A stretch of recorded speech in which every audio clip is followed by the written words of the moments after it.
Global happenings today. We communicate. We analyze global news. Hello, beautiful people. Welcome back to our channel. Nnamdi Kanu's case is still very much in the radar, and definitely top elite in the southeastern region are beginning to speak. Top on the list is none other than Orji Uzor Kalu. Not only is he an APC member, he's also from Abia State, and he seemed to have understood this whole race from the very beginning, where it began, right from the days of the late Buhari. Now, a lot of narrative have been said out there. Orji Uzor Kalu have decided to correct the narrative, even though one would say, would it sit well with the followers of Nnamdi Kanu? Will someone say he is betraying his brother, or will another? Depending on your view, I will need you to watch this without being biased. And would you say, in all honesty, Orji Uzor Kalu is right in his analysis? Regardless of whose ox is being God, the spade must be called a spade. Regardless of if he's his brother from Abia State, from Faruku that is in charge. Let's take a listen and hear what he said, the drama that transpired in court, what will be the fate of Nnamdi Kanu, the issue of the Biafran agitation, and what will happen afterwards, after the life sentence. Let's take a listen, please. I wouldn't like to talk about those issues, but I want to use two theories that are profounded by two Nigerians just in the last 48 hours. One was Bianca Ojukwu, Mrs. Bianca Ojukwu. Secondly, was that theory of mascot Uzor Kalu, who happens to be my younger brother. Their theories are perfect. It's not time for noise making. It's not time for fighting. It's a time for reflecting, sober reflection, as if I may say that. If I want to take you to memory lane, mind you, we advise, few of us, James Ibori, few of us advise President Yaradua, Saraki, and President Yaradua agreed to go to amnesty in Niger Delta.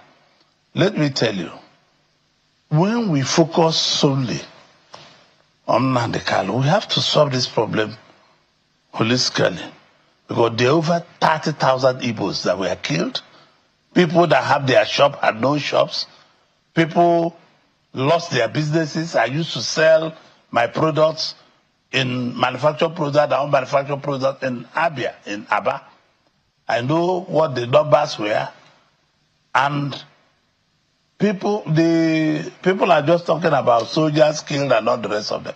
There are many people that lost their jobs. There are many people that lost their shops. There are over 30-something thousand Igbos that were killed in this process, and nobody talks about them.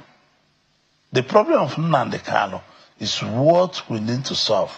Political process. Not so longer like Bianca Ojukwu and mascot Uzor Kalu profounded. I saw in the news that they should stop the noise. They should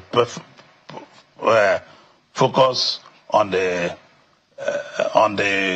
settlement with the federal government. Let me tell you, I have been working with the federal government of Nigeria on how to solve this issue.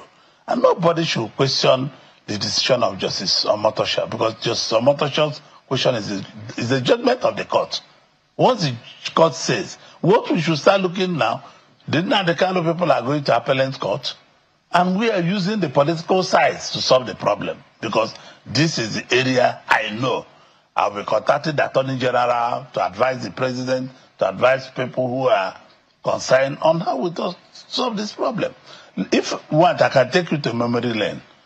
If I want to take you to memory lane, when I wanted to join the APC in 2016, may his soul rest in peace, President Buhari, with his Minister of Justice and with the Director of SSS, they found a way and supported, because I told them I won't join the party if Nnamdi Kanu is not released on bail to face trial. If I cannot tell you, but if you say you ask people to keep people, you must face trial. But I wanted him to be in his house, and even they were to release him to my house. I told them no. Where I live is sensitive. Release him to Omaya. We walked. Alhaji Lawan Daura is alive. And my call names. Malami is alive. They all helped to make sure that he was released on bail. I can't go further. I know the pressure, may his soul rest in peace. I know the pressure I personally put on President Buhari before he was released in April 2017. If people, other Igbos died, nobody's even talking about Igbos that were killed. Nobody is talking about people that own shops that are no longer working. I have my mother's friend that have a rice shop. The woman who owe my mother about 4.2 million naira. They ransacked the whole shops and the woman went bankrupt. And nobody talks about it. Or the police officers that were killed. Oh, no, I'm not, because they were mentioned in the court. The court never mentioned 30,000 something Igbos that were killed. The court never mentioned about people that lost their business and run away from their villages.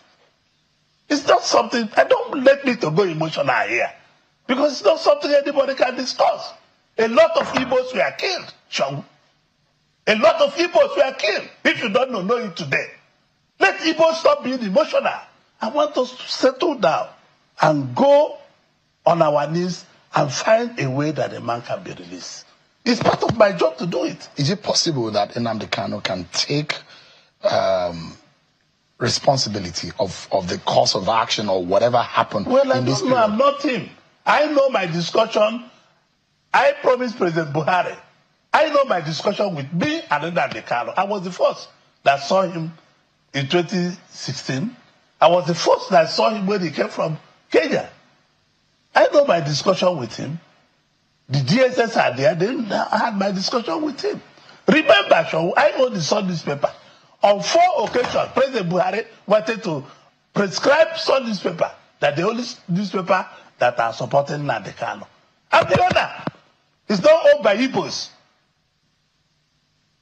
But I told the journalists that work in Sun newspaper that Sun is a public trust. Write what you see. Because the federal government then wanted Sun to stop putting Nnamdi Kanu on the front page of the paper. I'm not for against anybody. I'm for true free press for anybody. The press must be free. Without Louis Audio is your colleague.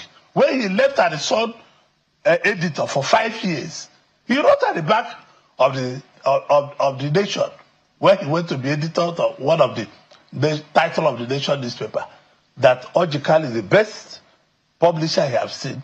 I never asked him to subtract. If you ask Femi Adesina, he will tell you the same thing. If you ask Eric, Global happenings today. We communicate. We analyze global news.